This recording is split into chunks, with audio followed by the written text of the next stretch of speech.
Lukas pasal 14.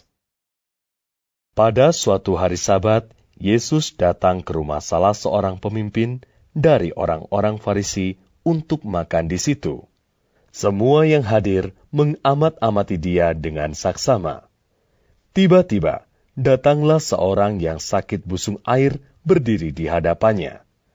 Lalu, Yesus berkata kepada ahli-ahli Taurat dan orang-orang Farisi itu, katanya, "Diperbolehkankah menyembuhkan orang pada hari Sabat atau tidak?" Mereka itu diam semuanya. Lalu ia memegang tangan orang sakit itu dan menyembuhkannya, dan menyuruhnya pergi.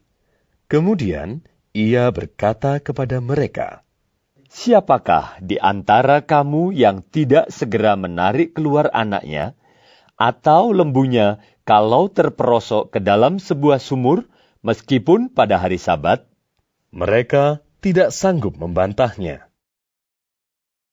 Karena Yesus melihat bahwa tamu-tamu berusaha menduduki tempat-tempat kehormatan, ia mengatakan perumpamaan ini kepada mereka.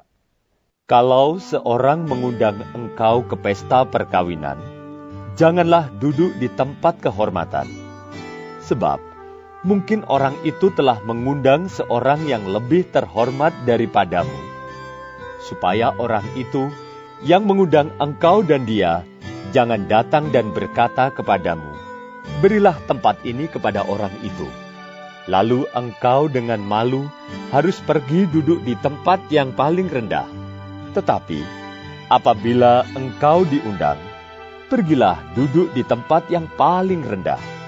Mungkin tuan rumah akan datang dan berkata kepadamu, 'Sahabat, silakan duduk di depan.' Dan dengan demikian, engkau akan menerima hormat di depan mata semua tamu yang lain. Sebab barang siapa meninggikan diri, ia akan direndahkan.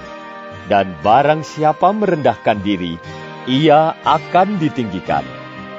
Dan Yesus berkata juga kepada orang yang mengundang dia, "Apabila engkau mengadakan perjamuan siang atau perjamuan malam, janganlah engkau mengundang sahabat-sahabatmu, atau saudara-saudaramu, atau kaum keluargamu, atau tetangga-tetanggamu yang kaya, karena mereka akan membalasnya dengan mengundang engkau pula, dan dengan demikian engkau mendapat balasnya.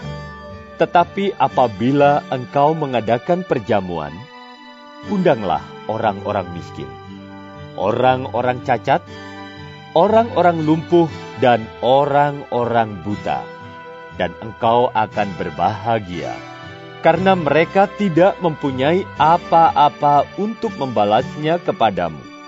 Sebab engkau akan mendapat balasnya pada hari kebangkitan orang-orang benar." Mendengar itu, berkatalah seorang dari tamu-tamu itu kepada Yesus, "Berbahagialah orang yang akan dijamu dalam kerajaan Allah." Tetapi Yesus berkata kepadanya, Ada seorang mengadakan perjamuan besar dan ia mengundang banyak orang.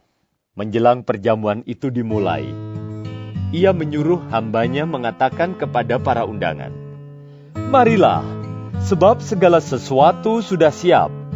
Tetapi mereka bersama-sama meminta maaf. Yang pertama berkata kepadanya, "Aku telah membeli ladang dan aku harus pergi melihatnya. Aku minta dimaafkan."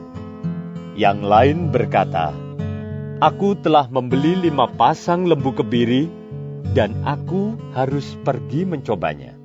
Aku minta dimaafkan." Yang lain lagi berkata, "Aku baru kawin, dan karena itu aku tidak dapat datang." Maka kembalilah hamba itu dan menyampaikan semuanya itu kepada tuannya. Lalu murkalah tuan rumah itu dan berkata kepada hambanya, "Pergilah dengan segera ke segala jalan dan lorong kota, dan bawalah kemari orang-orang miskin, dan orang-orang cacat, dan orang-orang buta, dan orang-orang lumpuh."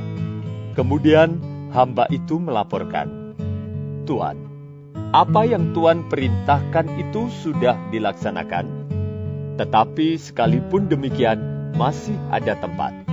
Lalu kata Tuhan itu kepada hambanya, "Pergilah ke semua jalan dan lintasan, dan paksalah orang-orang yang ada di situ masuk, karena rumahku harus penuh.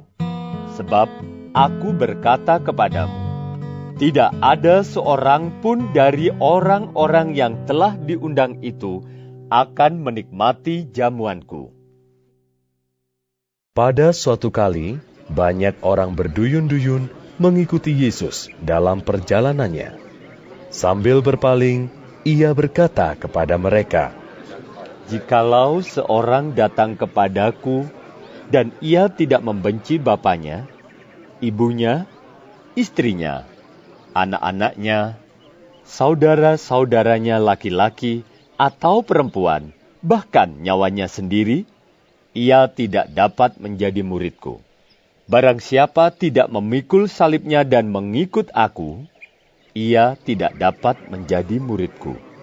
Sebab, siapakah di antara kamu yang kalau mau mendirikan sebuah menara tidak duduk dahulu membuat anggaran biayanya, kalau-kalau cukup uangnya untuk menyelesaikan pekerjaan itu, supaya jikalau ia sudah meletakkan dasarnya dan tidak dapat menyelesaikannya, jangan-jangan semua orang yang melihatnya mengejek dia sambil berkata, 'Orang itu mulai mendirikan, tetapi ia tidak sanggup menyelesaikannya.' Atau raja manakah yang kalau mau pergi berperang melawan raja lain tidak duduk dahulu untuk mempertimbangkan, apakah dengan 10.000 orang ia sanggup menghadapi lawan yang mendatanginya dengan 20.000 orang? Jikalau tidak, ia akan mengirim utusan selama musuh itu masih jauh untuk menanyakan syarat-syarat perdamaian. Demikian pula lah, tiap-tiap orang di antara kamu yang tidak melepaskan dirinya dari segala miliknya, tidak dapat menjadi muridku. Garam memang baik, tetapi jika garam juga menjadi tawar, dengan apakah ia diasinkan? Tidak ada lagi gunanya, baik untuk ladang maupun untuk pupuk, dan orang membuangnya saja. Siapa mempunyai telinga untuk mendengar, hendaklah ia mendengar."